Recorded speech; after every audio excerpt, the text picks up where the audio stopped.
Welcome to The Explainer. Today, we're diving straight into the world of statistics. And it's a world that's all around us, right? It's in the news. It's in our social media feeds. Just a constant stream of numbers and charts that are supposed to tell us what's what. And yeah, I'm sure you've heard this one before. It's a famous line, and honestly, it paints a pretty grim picture, doesn't it? It basically says that statistics are just a super sophisticated way to lie to people. But is that really the whole story? Are numbers just tools for lying? Well, in this explainer, we're going to pull back that curtain. We're going to figure out what statistics really is, how it's supposed to work, and maybe, most importantly, how you can arm yourself to spot when someone's trying to pull a fast one on you. All right, so let's start at the beginning. What are we even talking about when we say statistics? I mean, it's so easy to just picture a boring spreadsheet full of numbers, but trust me, it is so much more than that. At its core, statistics is really a science. It's a whole process for collecting data, cleaning it up, analyzing it, and then, and this is the key part, interpreting it to make decisions when you're faced with uncertainty. So, see, it's not just about the numbers themselves. It's about what you do with them to understand the world a little better. Okay, and to really get a handle on this, you should know that statistics kind of splits into two big branches, and they each have a totally different job to do. So, on one hand, you've got descriptive statistics. Think of this as being a historian. It looks at the data you already have and just describes it. It summarizes what's already happened. But then, on the other hand, you have inferential statistics. And this is more like being a fortune teller. It takes a small piece of data and uses it to make an educated guess, a prediction about a much, much bigger group. And these examples really nail the difference. Look at the cricket player. Finding his average score for the last 20 games, that's just a fact. It's history. That's descriptive. But using that average to try and estimate his chances in the next game, now you're making a leap. You're making an inference. Same with Mrs. Rashid. Calculating her average grocery bill for the past 6 months is just describing the past. Trying to predict what she'll spend next year, that's inferential.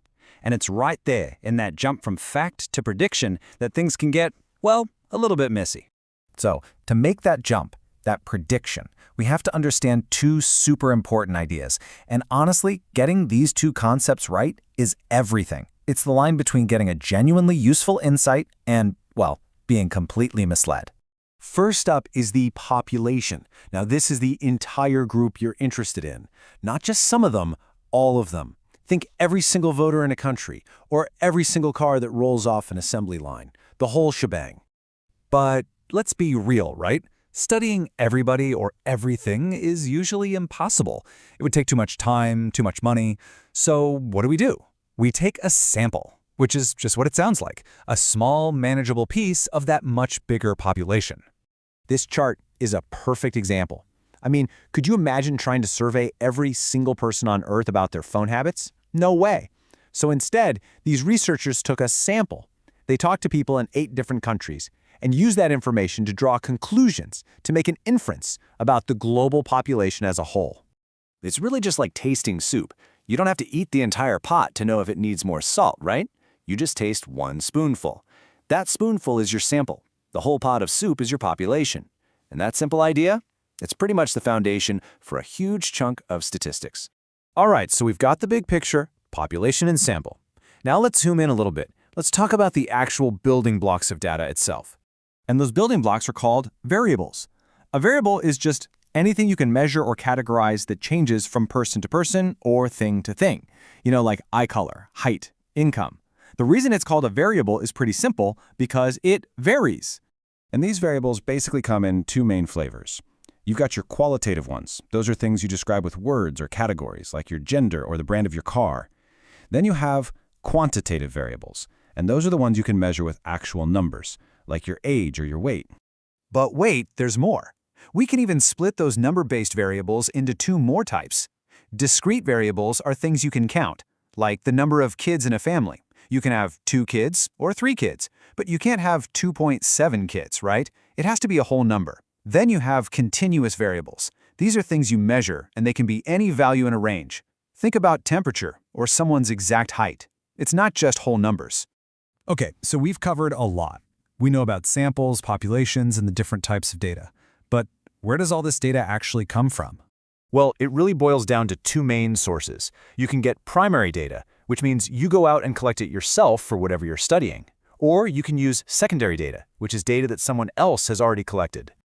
Now, collecting your own primary data isn't a casual thing. It's a whole process.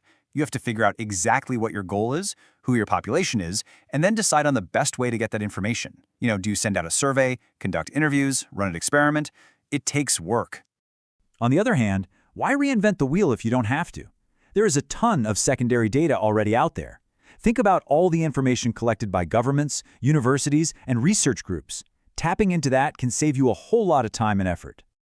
All right, so let's bring this all home.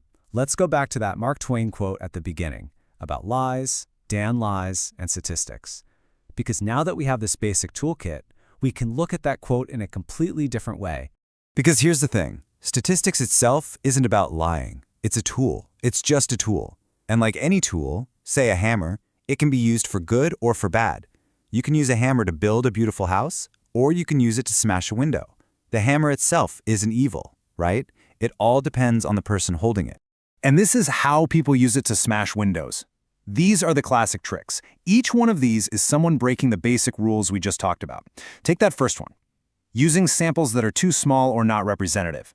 That's the soup analogy. That's someone tasting one tiny bit of carrot and yelling, "This soup is all carrots." It's totally misleading. Or think about misleading graphs. You see this all the time. Someone will stretch out the vertical axis of a chart to make a tiny little bump look like a gigantic mountain. It's a visual lie. But here's the key. Because you now understand the basics of samples and variables, you have a shield. You can see these tricks for what they are. So really, it all comes back to you. The next time you see a headline with a shocking statistic, you have a choice. You can just take it at face value, or you can ask the right questions. Wait, what was their sample size? Was it representative? How are they defining that variable? You have the toolkit now. Statistics doesn't have to be something that happens to you. It can be a lens that you use to see the world with more clarity.